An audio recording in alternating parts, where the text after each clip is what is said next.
दोस्तों, आपके इंटरेस्ट को बनाए रखने के लिए इस वीडियो में टेक्निकल पार्ट पहले लगाया गया है और फंडामेंटल बाद में।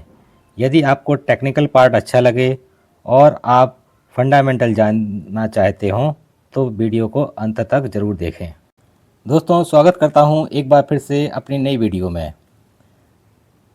जैसा कि आप देख रहे हैं, हम सिल्वर फ्यूचर्स MCX चार्ट पर ओपन किए हुए हैं।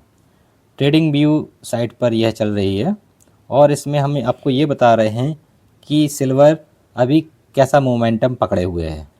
दोस्तों, ये जो स्टार आपको यहाँ पर दिख रहा है, जो कि कैंडल के नीचे बना हुआ है, और यहाँ से देखिए यहाँ तक बिल्कुल ये कैंडल्स के नीचे ही स्टार बने हुए हैं।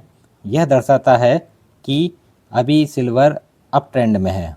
और ये स्टार जब तक ये वाला स्टार जब तक इस कैंडल के या अन्य कोई कैंडल के आसपास या करीब या मिल नहीं जाता है, तब तक यह अप ट्रेंड में रहेगी, ऐसा ही चार्ट कह रहा है।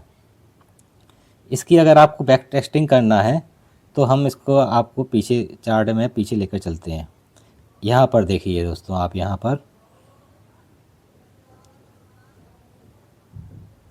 यहाँ पर यह बिंदु कैंडल के ऊपर बना हुआ है। इसका मतलब है कि जब भी कैंडल्स के ऊपर बिंदु बनते हैं या स्टार बनते हैं ये, तो वह डाउन ट्रेंड होता है।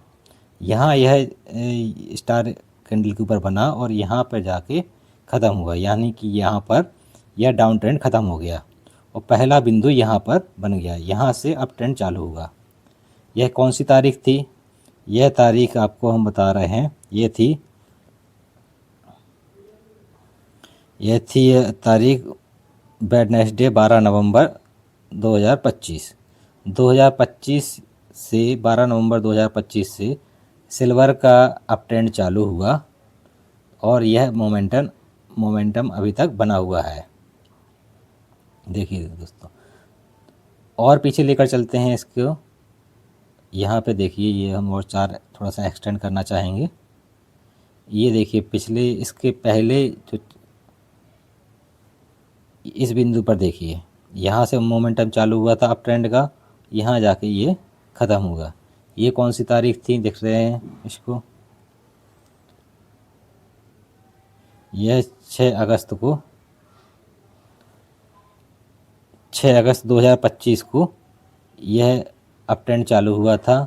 और यह अप ट्रेंड कब ख़त्म हुआ है? ये अप ट्रेंड ख़त्म हुआ है 21 अक्टूबर 2025 को।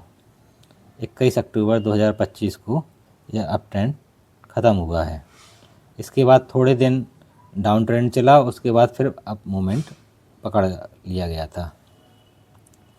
तो दोस्तों, देखा आपने, चार्ट यह कह देता है कि अभी चांदी कैसा रहेगी। अब ये चार्ट अपन जब देख रहे हैं तो इसमें स्पष्ट समझ में आ रहा है कि यह जो गैप बना हुआ है, अभी काफ़ी बड़ा गैप बना हुआ है। इतना गैप फिल करना पड़ेगा, तब चांदी में डाउन ट्रेंड आना शुरू होगा। यह स्टार जहाँ बनते हैं वो इसका स्टॉप लॉस कहलाता है। मतलब कि आज का स्टॉप लॉस अगर देखें कि अभी 2,43,499 रुपये का स्टॉप लॉस आ रहा है। इसका मतलब ये है कि अभी अप मोमेंटम जारी है और स्टॉप लॉस अगर मान के चलें कि आज की डेट में 2,43,499 यानी कि 2,43,500 रुपये के आसपास आ रहा है। तो अगर चांदी इसके नीचे आज की डेट में जाती है तो ही डाउन ट्रेंड चालू होना है। इसका तो इतना तो पॉसिबल नहीं समझ में आ रहा है। इसलिए मैं ये कह रहा हूँ कि अप ट्रेंड इसमें चालू है और चालू रहेगा। अब यह कब तक रहता है यह कोई नहीं बता सकता है, लेकिन हाँ, जब भी डाउन ट्रेंड चालू होगा तो आपको हम अपनी इसी चैनल के माध्यम से आपको अपडेट कर देंगे। अब यह कोई ख़रीदने या बेचने की सलाह नहीं है, लेकिन हाँ, जिसके पास है चांदी स्टॉक्स लिए हुए हैं या चांदी सिल्वर बीज लिए है या कैश में फिजिकल रूप में चांदी रखे हुए है, तो उसे अभी मेरे अनुसार होल्ड करना चाहिए। बेचने की जल्दबाजी नहीं करना चाहिए। सिल्वर के बारे में चर्चा कर रहे हैं। वर्तमान में सिल्वर मार्केट एक स्ट्रॉन्ग अप ट्रेंड में है। चीन में भारी किल्लत और लगातार बढ़ती इंडस्ट्रियल डिमांड ने इसे नई ऊंचाइयों पर पहुंचा दिया है। हालांकि कीमतें अपने चरम पर हैं, इसलिए यह सावधानी के साथ मौके का समय कह सकते हैं। शंघाई फ्यूचर्स एक्सचेंज में सिल्वर का स्टॉक पिछले 10 सालों में सबसे निचले स्तर पर आ गया है। रिपोर्ट्स के मुताबिक वहां केवल 531 टन सिल्वर बचा है। जैसा कि आप लोग जानते हैं कि चीन ने 1 जनवरी 2026 से सिल्वर के निर्यात पर कड़े नियम और लाइसेंसिंग सिस्टम चालू कर दिया है। इससे ग्लोबल सप्लाई की चेन में भारी रुकावट आ गई है।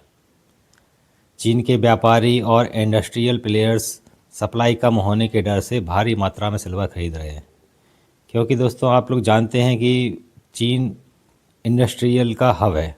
वहाँ पर मैन्युफैक्चरिंग यूनिट बहुत ज़्यादा हैं, तो वहाँ के व्यापारी वगैरह जो हैं बहुत ज़्यादा उनके व्यापारियों को बहुत ज़्यादा चांदी की आवश्यकता पड़ती है। और वहाँ पर पहले चीन क्या करता था कि इंग्लैंड के बुलियन मार्केट से सप्लाई ले रहा था। अब वहाँ भी बुलियन मार्केट में भी कमी आ गई है। इस वजह से वहाँ डिमांड ज़्यादा है और आपूर्ति बहुत कम रह गई है। 2026 की शुरुआत में ही सिल्वर ने अंतर्राष्ट्रीय बाज़ार में $84 प्रति औंस और भारत में 2,75,000 प्रति किलो के स्तर को पार कर लिया है। बाज़ार में छोटी मोटी गिरावट आ सकती है, लेकिन जब तक प्रमुख सपोर्ट लेवल से ऊपर है, ट्रेंड पॉजिटिव है। तेज़ी बहुत तेज़ है, इसलिए बीच बीच में मुनाफा वसूली यानी प्रॉफिट बुकिंग के कारण तेज़ गिरावट भी देखने को मिल सकती है, लेकिन इसे डाउन ट्रेंड ना समझें। यह एक करेक्शन तो हो सकती है। अब क्या है कि सिल्वर एक केवल कीमती धातु नहीं है, बल्कि यह महत्वपूर्ण इंडस्ट्रियल मेटल बन गया है। 2025 में सोलर पैनल्स की रिकॉर्ड स्थापना हुई। नई सोलर टेक्नोलॉजी में सामान्य से ज़्यादा चांदी का इस्तेमाल हो रहा है। इलेक्ट्रिक व्हीकल्स और एआई हार्डवेयर में भी सिल्वर की भारी खपत हो रही है। 2025 लगातार 5वां साल था जब सिल्वर की डिमांड उसकी सप्लाई से ज़्यादा रही।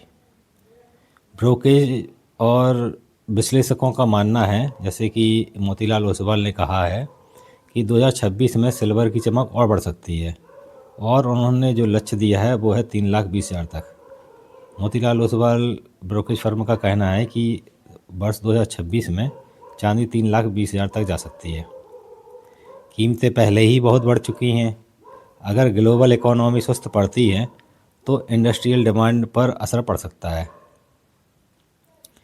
इतनी ऊंची कीमतों पर एक साथ पैसा लगाने से बचें और जब भी बाज़ार में 3 से 5% की गिरावट आए, थोड़ी ख़रीदारी करें।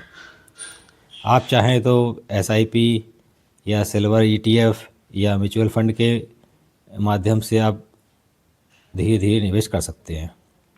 और यदि आप ट्रेडिंग कर रहे हैं तो एक स्ट्रिक्ट स्टॉप लॉस का ज़रूर पालन करें, क्योंकि यह बाज़ार बहुत वोलेटाइल है। यह निश्चित रूप से एक मौका है, लेकिन सावधानी के साथ। लंबी अवधि के लिए ट्रेंड पॉजिटिव है, लेकिन शॉर्ट टर्म में उतार चढ़ाव से बचे रहें। अब हम अपने स्क्रीन पर चलते हैं और आपको दिखाते हैं कि चांदी में अब ट्रेंड क्यों बना हुआ है और इसको हम कैसे समझ सकते हैं।